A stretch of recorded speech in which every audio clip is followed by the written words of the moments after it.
제법 날씨가 쌀쌀해졌네요. 이제 본격적인 가을이 시작된 것 같습니다. 아참, 제 소개를 드릴게요. 안녕하세요. 저는 서울에서 쇼핑몰 업체를 운영 중인 50대 초반의 남자입니다. 날씨가 쌀쌀해지고 나니 몇 달만 지나면 또 새해가 밝아올 것이고 제 나이가 한 살 더 먹는다는 생각에 괜스레 제 삶을 되돌아보게도 됩니다. 그래서 요즘은 참 잡생각이 많아지네요. 가을을 타나봐요. 그렇게 잡생각에 빠져 지내다가 얼마 전에 이 채널을 알게 돼서 정말 시간 가는 줄 모르고 재밌게 들었습니다. 저도 제 인생에서 정말 어이없던 사건을 꼽자면 떠오르는 게 한두 가지가 있는데요. 오늘은 그중 하나를 꺼내서 여러분에게 들려드리고자 이렇게 컴퓨터를 켜서 글을 적어보고 있습니다. 우리나라에서 사회생활할 때 가장 중요한 게 학연, 지연, 혈연이라는 말이 있잖아요.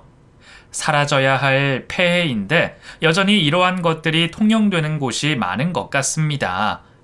그 중에서도 저는 학벌 때문에 직장 상사나 동료도 아닌 중마고우 친구로부터 굴욕을 경험한 적이 있어요. 의도치는 않았지만 살다 보니 우연한 기회로 그놈에게 통쾌하게 복수까지 하게 된 저의 사연을 지금부터 시작해 보겠습니다. 일단 저는 세 남매 중 장남입니다. 바로 아래로 3살 터울 남동생과 5살 터울 여동생이 있습니다. 아버지께선 제가 중학교 시절에 일찍 사고로 돌아가셨어요. 그래서 저희 남매는 홀어머니 밑에서 자랐습니다. 저는 누가 강요하지 않았지만 어릴 때부터 장남으로서의 책임감을 가지고 살았습니다. 저희를 키우기 위해 안 하는 일이 없으셨던 어머니를 대신해서 동생들이 엇나가지 않도록 잘 돌보는 게 저의 몫이었어요. 재영아, 엄마 오늘은 야간 쫄아서 밤 늦게 올 거야. 밥 해놨으니까 동생들이랑 같이 반찬 꺼내서 먹고 있어. 우리 아들 항상 고마워. 고맙기는요. 알겠어요. 엄마 오늘도 고생하세요. 너무 무리하지 마시고요. 나 얼른 어른 되고 싶다. 왜? 우리 아들 벌써 중학생인데 눈 깜빡하면 어른이지. 얼른 어른 돼서 엄마 일 그만하게 하고 내가 돈 벌고 싶어요. 제가 그렇게 말하면 저희 엄마는 눈물이 그렁그렁해서 저를 바라보다가 말씀하셨습니다.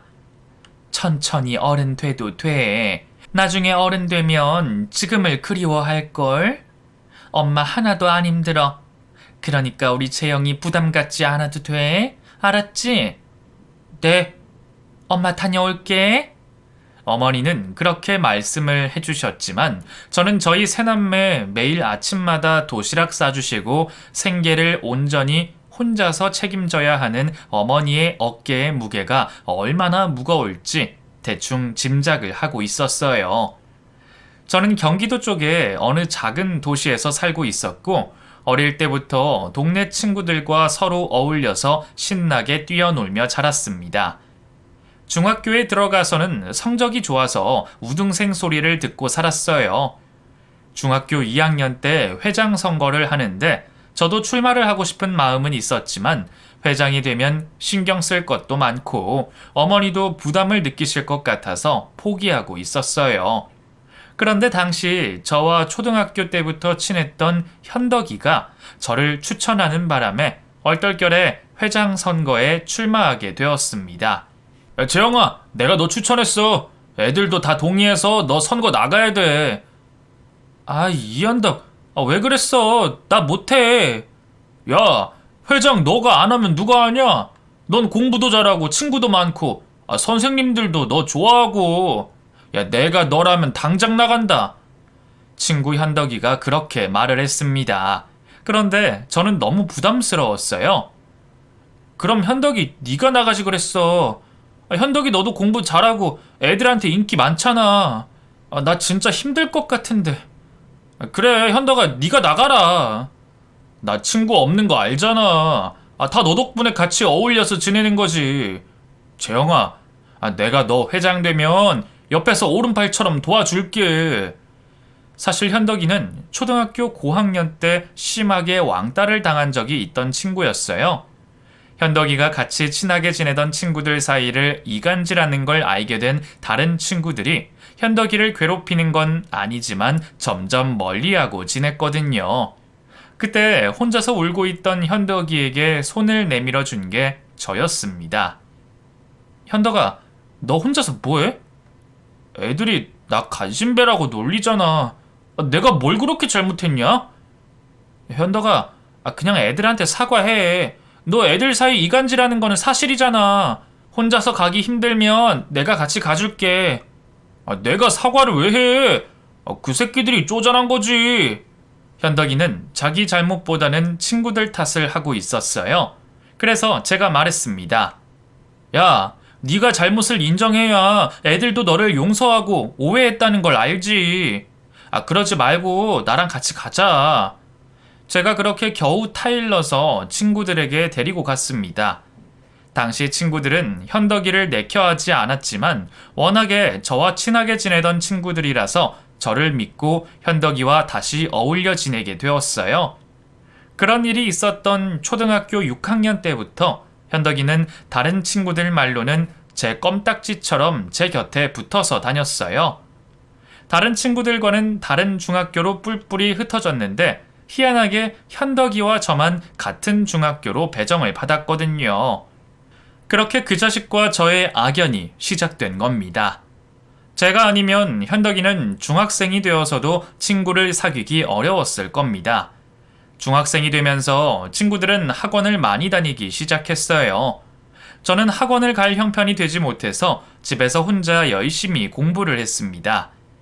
중학생 때는 공부하는 게 정말 재밌었거든요. 그래서 전교에서 10등 아래로 떨어진 적이 없어요. 현덕이는 부모님이 자기에게 거는 기대가 많다며 가끔씩 신세 한탄을 하고는 했습니다. 야, 너는 학원도 안 다니는데 어떻게 매번 그렇게 시험을 잘 보냐? 비결이 뭐야? 비결? 그런 거 없는데? 그냥 예습 복습 잘하고 숙제 잘하고. 야, 너도 잘하면서 뭘 그래? 너보다는 못하잖아. 사실 엄마 아빠가 이번에 전교 10등 안에 들면 내가 원하는 거 뭐든 해준다고 했는데 이미 글렀어. 야, 너 조금만 노력하면 할 수 있어. 전교 10등 되면 뭐 해달라고 할 건데? 나 학원 좀 줄여달라고 하려고. 진짜 나 잘 시간도 없어. 진짜 힘들어 죽겠어. 우리 엄마 아빠는 명문대 출신들이라서 나더러 꼭 서울대에 가야 한다는데 그게 쉽냐? 부담스러워서 미칠 것 같아. 현덕이는 중학생 때부터 학업 스트레스로 탈모가 올 정도로 시달리고 있었습니다. 부모님이 외동아들인 현덕이에게 거는 기대가 상당한 것 같았어요. 중학교 때까지는 그렇게 저에게 신세한탄을 하며 현덕이도 괴로워했지만 본인도 점점 욕심을 내기 시작하더라고요. 결국 중학교를 다니는 내내 전교 10등 안에 들지 못했던 현덕이와 저는 고등학교도 같은 고등학교에 입학하게 되었습니다. 사실 저는 인문계 고등학교에 가야 하나 말아야 하나 고민이 많았어요. 상고에서 수석으로 졸업을 하고 20살이 되면 바로 일을 할 수 있을 거라고 생각했거든요. 하지만 중학교 담임 선생님께서 제 성적에 상고를 가는 건 말도 안 된다며 극구 말리시는 바람에 저는 저희 동네에서 공부 잘하기로 유명한 인문계 고등학교에 입학을 하게 되었습니다. 고등학교 1학년 때 현덕이는 2반이었고 저는 3반이었어요. 같은 반이 아닌데도 현덕이는 매 쉬는 시간 점심시간에 저희 반으로 저를 만나러 왔습니다. 다른 친구들이 놀릴 정도로 현덕이는 저에게 집착을 했어요. 야, 이현덕이랑 김재영 너희 둘이 사귀냐? 야, 이현덕, 니네 반 애들이랑 좀 놀아. 선생님들도 가끔 헷갈리더라. 우리 반에 와서 현덕이 왜 없냐고 찾는다니까? 그런 말을 듣고도 현덕이는 개의치 않아 했습니다. 그리고 고등학교 1학년 시험 성적이 나온 후에 현덕이는 제 점수를 알려고 애를 썼어요. 당시 저는 현덕이가 저를 친구로 생각하는 줄 알았는데 지금 와서 돌이켜보면 그때부터 저를 라이벌로 생각하고 있었던 것 같습니다. 그것도 심각할 정도의 수준으로요. 제가 좀 둔해서 몰랐던 것이었어요. 학원에 다니느라 학교에서만 잠깐 보게 되던 현덕이는 시험이 다가오면 항상 저에게 다가와서 얼마나 잘 준비가 되어 있는지 꼭 확인을 해봤습니다. 야, 재영아, 이번에도 평균 90점 이상 가능할 것 같냐? 글쎄, 그냥 열심히는 하고 있는데 잘 모르겠네. 넌 어떻게 그래? 학원도 안 다니면서? 엄마가 학원 안 보내줘? 우리 같이 다니면 좋을 텐데. 난 학원 다니는데도 요즘 머릿속에 글이 안 들어와. 미치겠어. 이 자식 또 엄살 부리네. 야, 너 고등학교 와서 성적 많이 올랐잖아. 걱정하지 마. 나도 너처럼 대충 공부해도 성적 잘 나오면 좋겠다. 학원을 그렇게 많이 다니고 과외 받으면 뭐해. 학원 다니면 좋지. 뭘 그래. 열심히 하자. 저는 사실 고등학생이 되면서 혼자서 공부하는 것에 한계를 느끼고 있었어요. 그리고 제가 만약에 좋은 대학에 합격을 하게 된다고 해도 저희 집 형편상 부담이 될 것이란 걸 알고 있었습니다. 그런저런 고민 속에서 지내다 보니 어느새 현덕이는 학교에서 전교 1, 2등을 다툴 정도로 성적이 훌쩍 뛰어올라 있었어요. 그리고 저는 이런저런 고민 속에 있다가 고등학교 2학년 때 어머니께서 갑상선암 판정을 받게 되셔서 그 이후로 더 학업에 매진할 수 없게 되었습니다. 제가 고등학생이 되면서부터 어머니께서 전보다 많이 피곤해하고 힘들어 하셨어요. 그 전에는 힘들어도 저희 앞에서 티를 내지 않는 분이었는데 그게 다 갑상선암 때문이었던 것이에요. 어머니는 치료를 포기하시려고 했습니다. 병원비가 만만치 않을 텐데 내가 나가서 일을 해야 하는데. 엄마, 그냥 수술 안 할래. 그냥 민간요법으로 치료할 수 있을 것 같아. 그런 어머니 앞에서 제가 난생 처음으로 큰 소리를 냈습니다. 엄마, 그게 무슨 말이야? 암이 민간요법으로 치료되면 지금 현대의학이 왜 생겼겠어? 엄마, 제발 우리를 위해서 수술해. 제발. 내가 이렇게 부탁할게. 그런 제 앞에서 어머니는 눈물을 터뜨리셨습니다. 내가 우리 현덕이 대학 등록금으로 모으던 돈밖에 없는데 그 돈을 수술비로 써버리면 현덕이 너는 어떻게 해? 아이고, 하늘도 무심하시지. 왜 나한테 이런 병을 주셔서? 엄마, 괜찮아요. 나 대학 갈 생각 없어. 지금 대학이 중요해? 엄마, 목숨이 중요하지. 난 대학 안 가도 잘 살 수 있어요. 그런 걱정은 하지 마세요. 엄마, 아들, 누구보다 열심히 잘 살 테니까.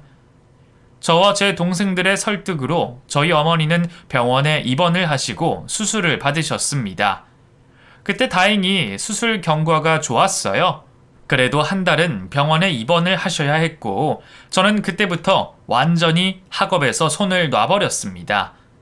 어머니 건강이 회복되는데 도움을 드리기 위해서 최선을 다했어요. 야간 자율학습도 학교의 사정사정에서 하지 않고 저는 어머니 병간호를 하러 갔습니다. 학교 수업 중에도 꾸벅꾸벅 조는 날이 생기고 그러다 보니 성적이 급속도로 안 좋아지기 시작했어요.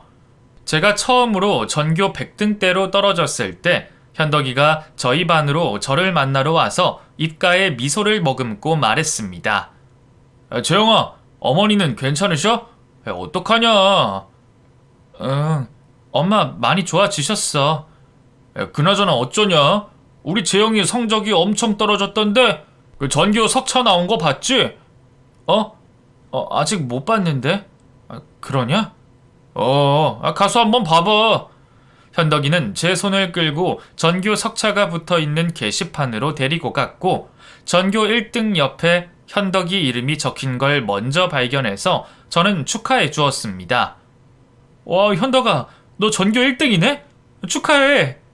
제 말에 현덕이 놈은 의심 가득한 얼굴로 대답했습니다. 정말? 정말 축하한다고? 그럼 축하해. 야, 너희 부모님도 기뻐하시겠다. 당연하지. 나 과외도 더 하려고. 학원 빼달라고 한다고 하지 않았어? 아, 학원을 왜 빼냐? 너, 나 부럽지? 솔직히. 아무튼, 난 서울대 꼭 갈 거야. 재영아, 그럼 수고해라. 나 공부하러 가야겠다. 어? 그래. 열심히 해. 그리고 현덕이는 결국 대입 학력고사에서 우수한 성적을 거뒀습니다.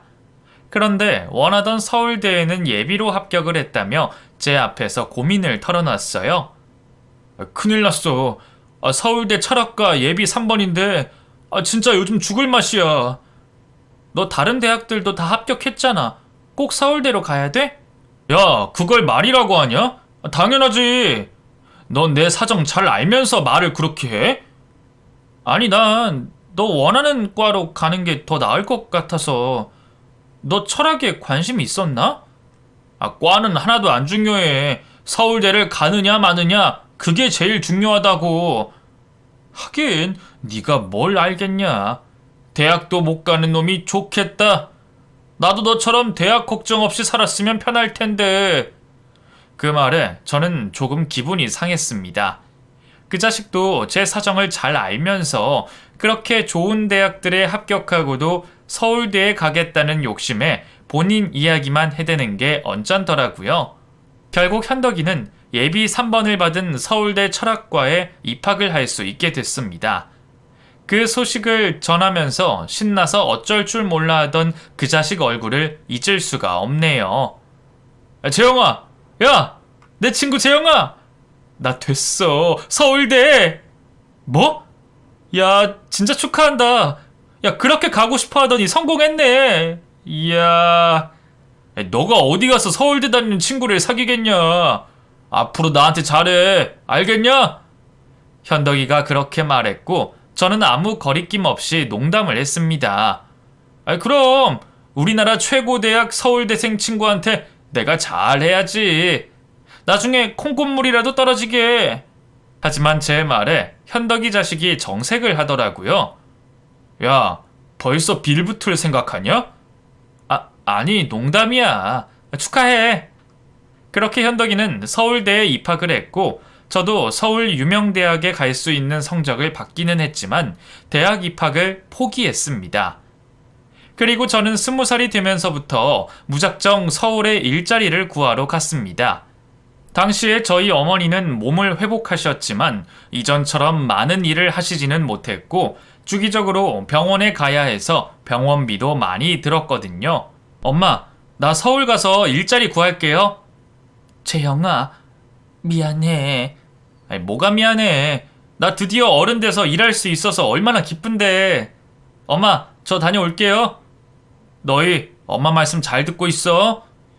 저는 동생들을 단속하고 뭘 할지 막연하기는 했지만 아무튼 일자리가 많을 거라고 생각해서 서울 남대문 도매상가에 갔습니다. 그리고 여기저기 상가에 다니며 일자리를 구하려고 애를 썼어요. 어린 놈이 일하겠다고 여기저기 굽신대고 다니는 걸 좋게 본 도매상가에서 매장 여러 개를 운영 중이시던 사장님이 저에게 일자리를 내어주셨습니다. 어린 놈이 당차네. 우리 가게에서 일 배워봐. 네, 사장님. 열심히 할게요. 그렇게 저는 닥치는 대로 일을 했습니다. 당시에 제가 군대에 가면 저희 가족이 생계에 위협까지 당하는 상황이었고 저는 원치 않게 군 면제까지 받게 되었어요. 그리고 재영이 자식이 서울대에 입학을 하고 1년이 지난 후에 저에게 연락을 했습니다. 제가 서울에서 일을 하고 있다고 하자 만나자고 해서 약속 장소에 갔어요. 저에게 학교 구경을 시켜주겠다고 하더라고요. 그래서 서울대 근처에 현덕이가 있다는 호프집으로 갔습니다. 그런데 현덕이 외에도 다른 사내놈들이 3-4명이 함께 있었어요. 제가 갔더니 반갑게 맞아주더라고요. 야, 재영아, 여기야. 잘 지냈어? 잘 지냈지. 여기는 우리 학교 같은 동아리 친구들. 얘들아, 얘는 내 중고등학교 동창 재영이야. 참, 얘는 대학 안 다녀. 지금 노가다 뛰고 있어.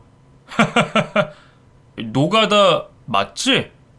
현덕이 놈이 일부러 그렇게 비아냥대는 말을 하며 박장대소를 하고 본인 학교 친구들에게 말을 했습니다. 그 친구들도 신기하게 저를 바라봤어요.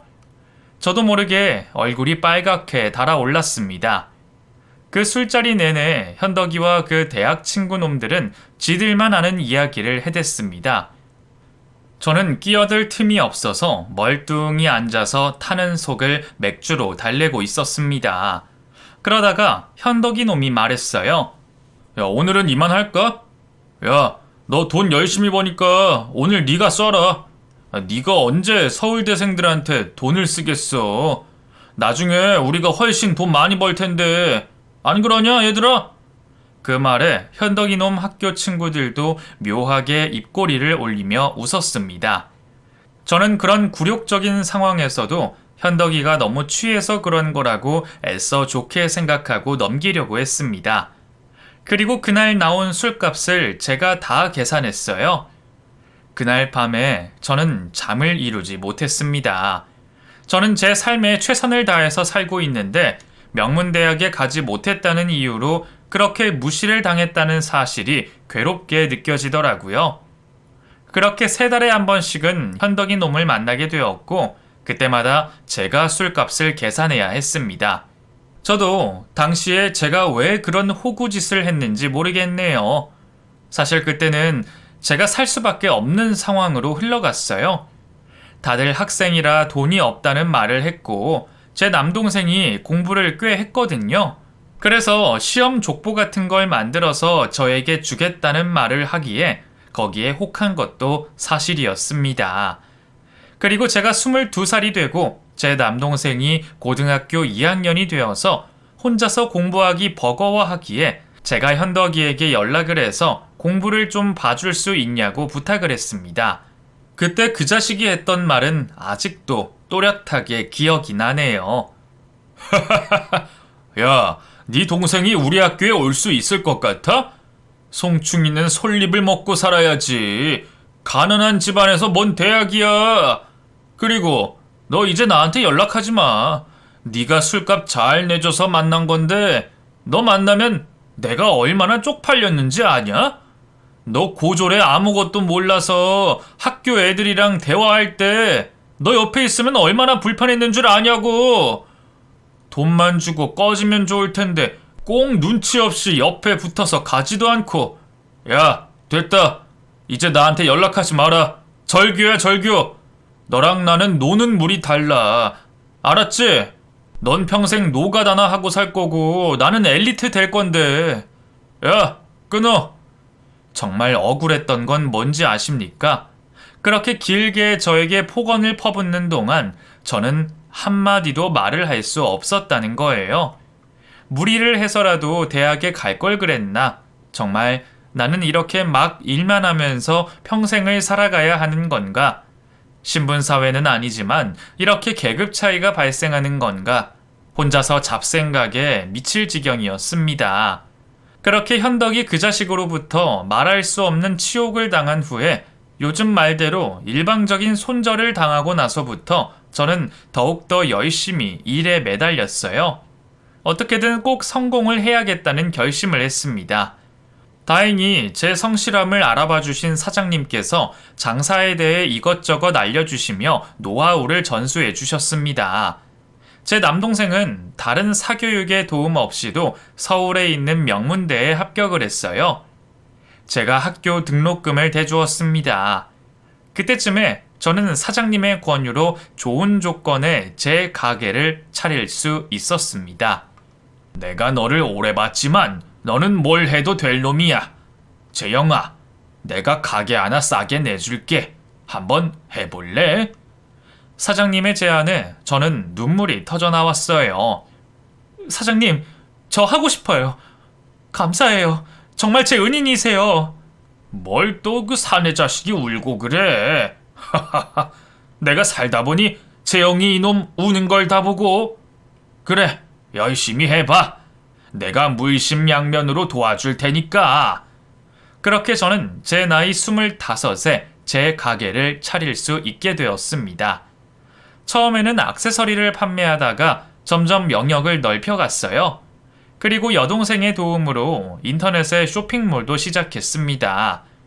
우리나라뿐만 아니라 해외 각지에서 저희 쇼핑몰의 물건들을 사들여 갔어요. 정말 불티나게 팔렸고 처음에는 작은 가게로 시작했던 게 어느새 직원 20명 이상이 되는 중견기업으로 성장을 했습니다. 여동생은 저와 함께 쇼핑몰을 운영했고 남동생은 명문대를 졸업 후에 대기업에 입사를 했어요. 어머니도 더 이상 일을 하지 않으셔도 됐습니다. 저희는 평수 크고 전망 좋은 서울 모처에 있는 아파트로 이사도 했어요. 저희 어머니께서 정말 기뻐하셨습니다. 재영아, 이게 우리 집이라고? 이게 정말이야? 그럼요. 엄마, 좋죠? 좋지 그럼. 너무 좋다.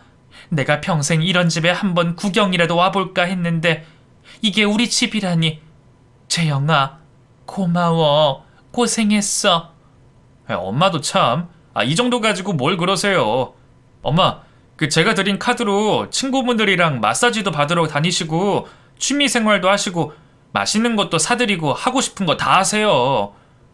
아이고, 아까워서 내가 어떻게 그래. 엄마가 그렇게 해주시는 게 제 행복이에요. 아셨죠? 그래, 알았어. 그나저나 우리 채영이도 장가를 가야 할 텐데. 우리 엄마 또 잔소리 시작하시려고 하네. 그건 제가 알아서 할게요. 알았어. 당시 제 나이가 33이었고 연애도 하고 있지 않았던 터라 어머니께서 걱정이 많으셨습니다. 하지만 저는 연애할 생각도 없고 일이 좋았어요. 언젠가 좋은 사람이 나타나면 결혼할 생각이 없지는 않았습니다. 그러던 중에 저희 쇼핑몰 회사에서 관리직 직원을 뽑아야 했습니다. 직원이 저에게 접수된 이력서들을 가지고 와서 보여줬어요. 사장님, 이력서 들어온 거 확인 좀 해주세요. 아니, 내가 뭘 아나. 상무님이 더 잘 아시지. 그래도 사장님이 한번 봐주세요. 그럴게요. 그리고 이력서들을 검토하다가 저는 제 두 눈을 의심했습니다. 이력서 중에 낯익은 이름이 보였거든요. 예상하셨겠지만 맞습니다. 중고등학교 동창회 서울대에 가서 저에게 치욕을 안기고 손절한 이현덕, 그 자식이었어요. 이 자식이 여기에 왜요, 사장님? 아시는 분이에요? 이번에 30 넘은 사람도 한 명 이력서 냈던데 나이랑 경력이 좀 모자라기는 하는데 그래도 한번 넣어봤어요. 뺄까요? 그렇게 말하는데 저는 저를 그렇게 개무시했던 그 동창놈에게 한 방 먹여줄 기회라는 생각이 들었어요. 그리고 한 명만 뽑기로 되어 있던 직원을 그놈 포함 2명을 뽑게 되었습니다. 한 명은 저처럼 고졸이지만 사회 경험과 경력이 많은 사람이었고 한 명은 이현덕 그 자식이었어요. 이력서 내용을 보니 그렇게 의기양양해서 다니던 서울대에 졸업도 하지 못했더라고요. 중퇴라고 써 있었습니다. 그리고 자잘한 회사들에 다닌 경력이 총 합쳐서 3년이 넘어가지 않았어요. 저도 모르게 피식 웃음이 새어나왔습니다. 그리고 며칠 후에 두 사람이 저희 회사에 입사를 하고 제 사무실에 인사를 하러 왔어요. 이현덕 그 자식은 제 나이 또래보다 훨씬 늙어 보이고 살도 많이 쪘더라고요. 그 자식은 저를 보자마자 한눈에 저를 알아봤습니다. 야, 너 재영이 아니야? 야, 재영아! 그런 그 자식에게 제가 말했습니다. 새로운 직원분도 계시고 제가 사장인데 재영이라뇨. 호칭 조심해주세요. 그러자 그 자식 얼굴이 새빨갛게 달아오르더라고요. 제가 그 자식 친구들 앞에서 얼굴이 빨개졌던 기억이 나서 어찌나 통쾌하던지요.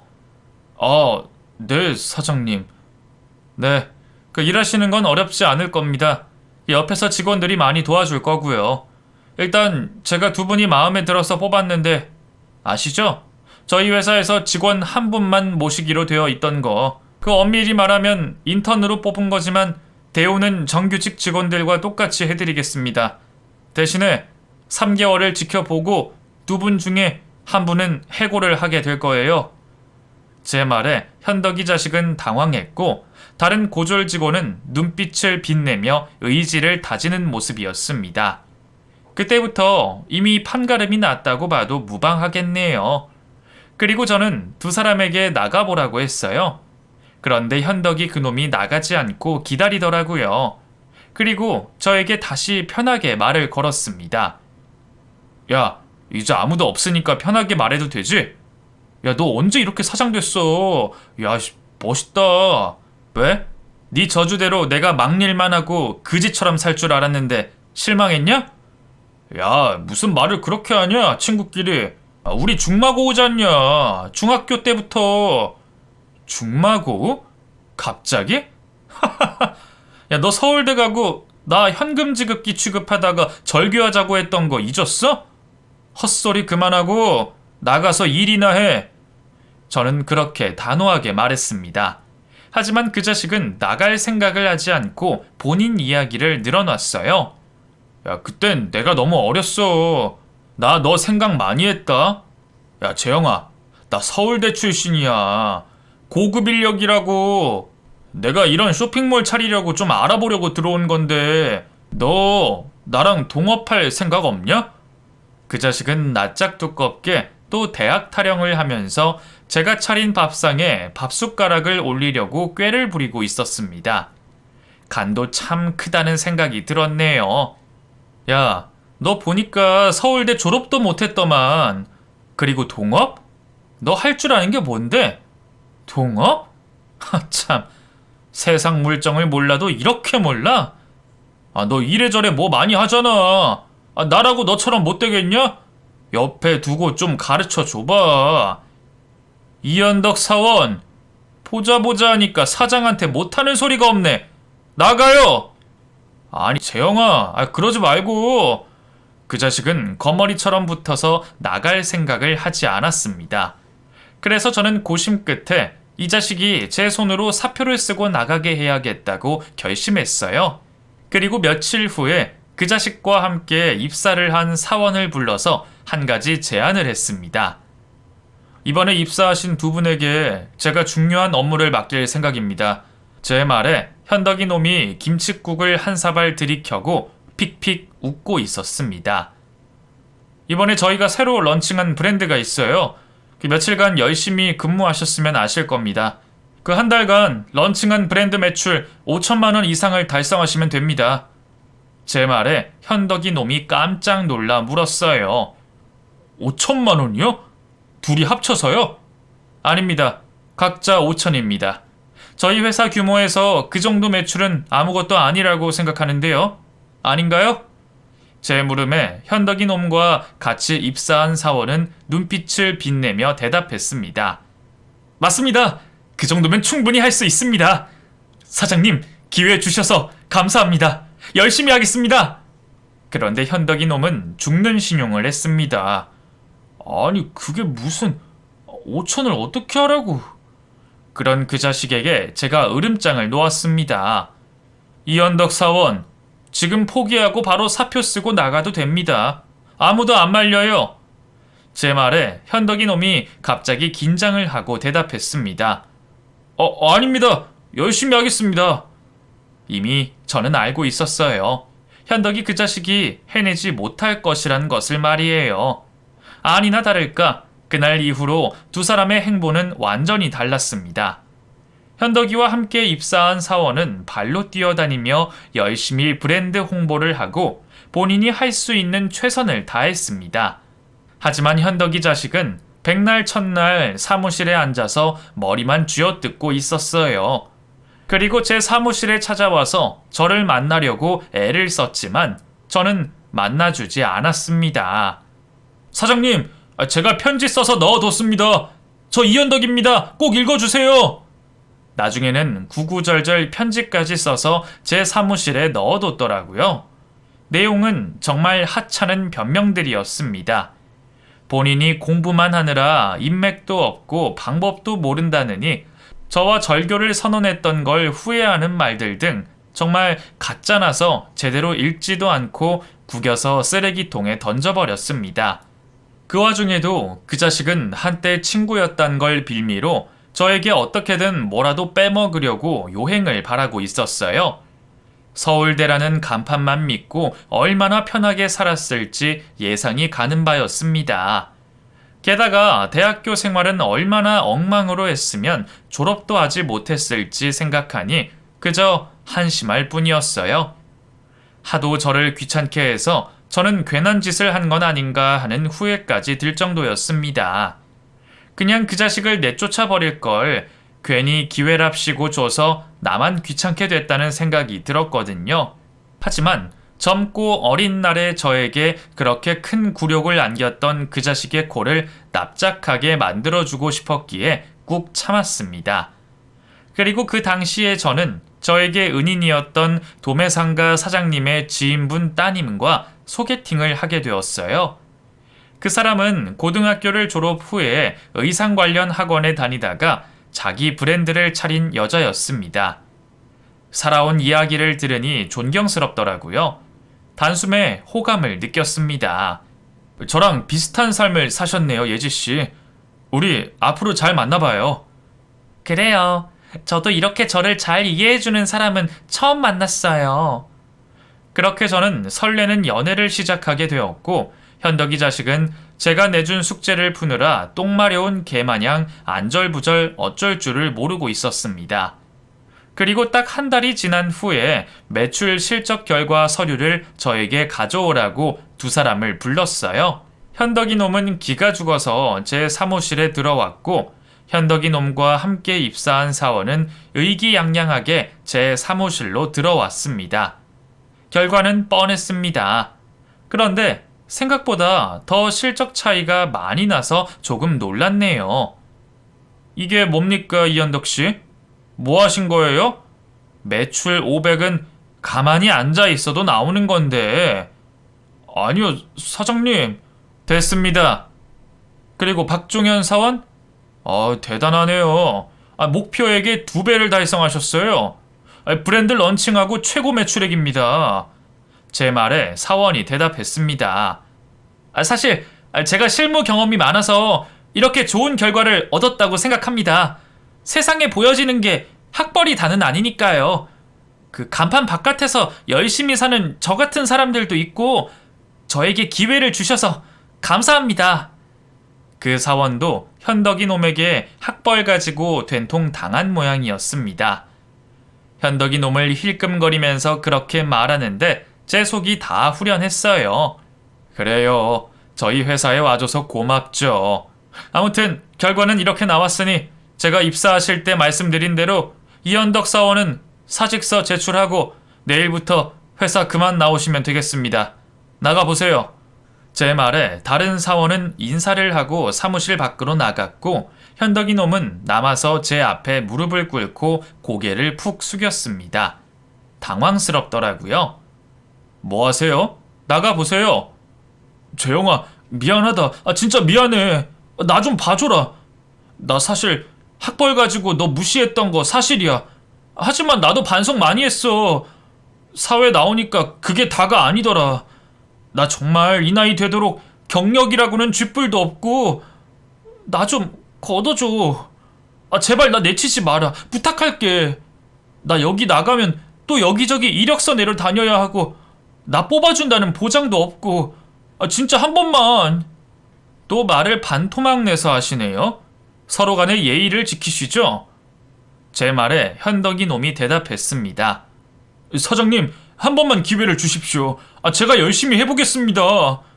저는 그 자식에게 기회를 줘봤자라는 걸 알고 있었지만 그냥 제 풀에 지쳐서 나가 떨어질 때까지 기다려보기로 했습니다. 알겠습니다. 그럼 나가서 일 보세요. 기회는 드리겠습니다. 감사합니다. 정말 감사합니다. 그리고 이렇게 개인적인 부탁으로 제 사무실에 들락날락거리는 일 없도록 하세요. 네, 절대 앞으로는 사장님 사무실 들어오지 않겠습니다. 현덕이 놈이 신나서 그렇게 나가서 일을 했지만 그 자식은 이미 회사 직원들에게 걸리적거리는 존재였던 모양이었습니다. 회사 직원들은 알게 모르게 그 자식을 상대해주지 않았어요. 제 회사에서 혼자서 고군분투했지만 할 줄 아는 게 없던 현덕이 놈은 제가 기회를 줬음에도 불구하고 저희 회사에 입사해서 3개월을 제대로 채우지도 못했습니다. 그리고 결국에는 스스로 사표를 제출했습니다. 창피한 건 알았는지 저를 보지도 않고 자기 짐을 싹 빼서 나가버렸더라고요. 통쾌하기도 하고 한편으로는 멜랑콜리한 마음도 들었습니다. 그렇게 대학 타령을 하고 원하던 대학에 가서 대학에 가지 못한 사람들을 무시한 현덕이, 인생 목표를 제대로 정하지 못하고 살던 현덕이 그놈이 불쌍하다는 생각도 들었습니다. 하지만 그놈과 저는 평생 다시 만날 일은 없겠다는 예감도 들었네요. 제 묵은 채증은 후련하게 내려갔지만 뒷맛이 씁쓸했어요. 아무튼 현덕이 놈과의 그런 일이 있고 난 이후에 저는 사귀던 여자와 1년을 더 연애하고 결혼까지 했습니다. 지금 저는 슬하에 아들 하나, 딸 하나를 두고 있어요.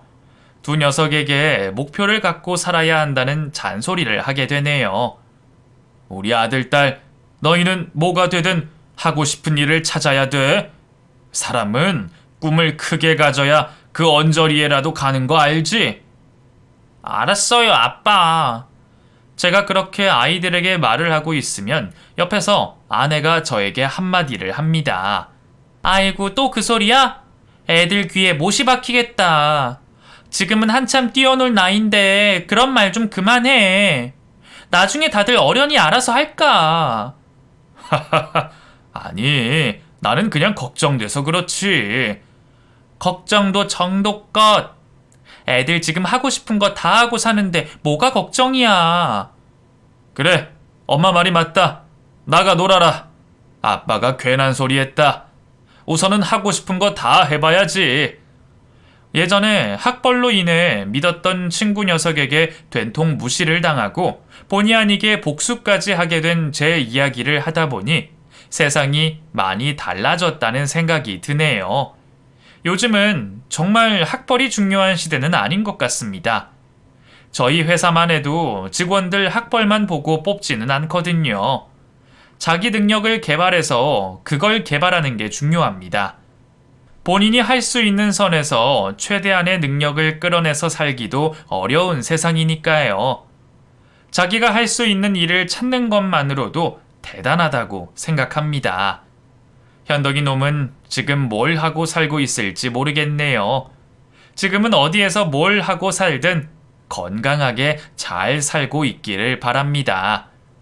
여러분, 제 사연은 여기에서 마치도록 할게요. 건강이 최고인 거 아시죠? 건강하시고 행복하세요. 감사합니다.